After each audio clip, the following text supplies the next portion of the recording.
Ayan guys, so ito ang pang kayod. Ayan, madali na lang siyang yung dumikit na yung kandila tsaka yung alikabok.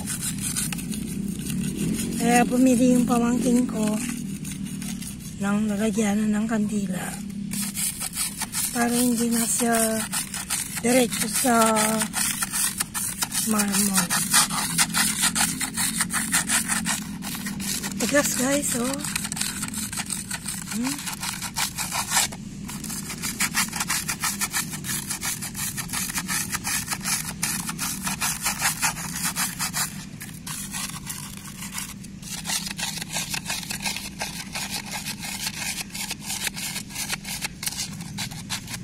Kasi minsan dumadalaw yung mga kapatid ko sa tatay ko, dinadalaw din nila dito.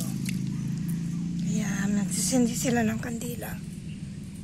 Ayan, naipon. Ayan, ang hirap tanggalin pero matatanggal ko lahat yan. Ayan, malinis na.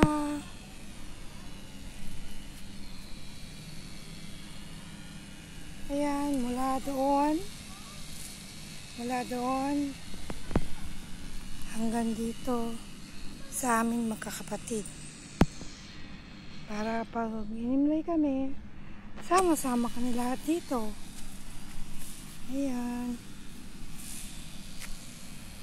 Ayan, diyan. Hanggang dito, sa dulo. Sa nanay ko.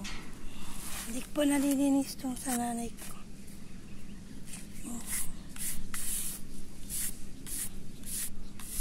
Ay, tatay ko pala to.